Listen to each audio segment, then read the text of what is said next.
Hello everyone. My name is Rogelio Ignacio. You may call me Brother Rogi for short. I'm a Filipino-American based in New York City, and I'm helping the Joseph Haim Foundation located at Pililla, Rizal, Philippines, whose spiritual leader is Reverend Father Dari Joquino. I created this channel to provide audience with the information regarding the social enterprise projects of Joseph Haim, as well as its many activities of love and care for the elderly and persons with disabilities, as well as retired poor priests.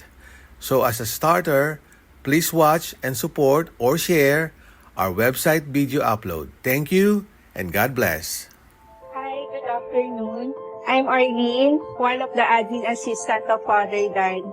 Ang Joseph Haim Foundation Incorporation started 2015. From Provident, Marikina pa kami.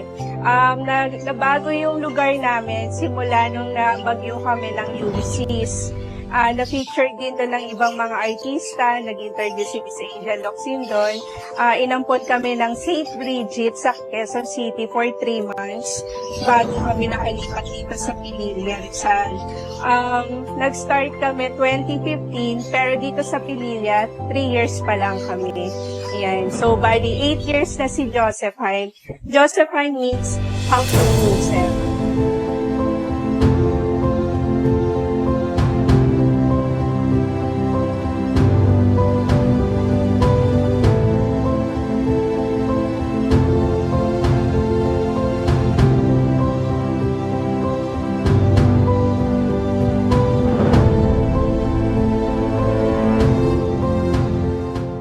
My name is Rosario Bayona.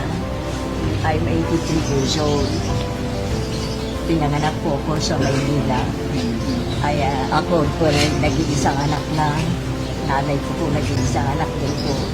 Maliit pa po ako, separated ng parents ko. Kaya lumaki po ako sa nanay ko lang at saka lolo't lola ko sa mother's side. So I've been with him for 10 years now.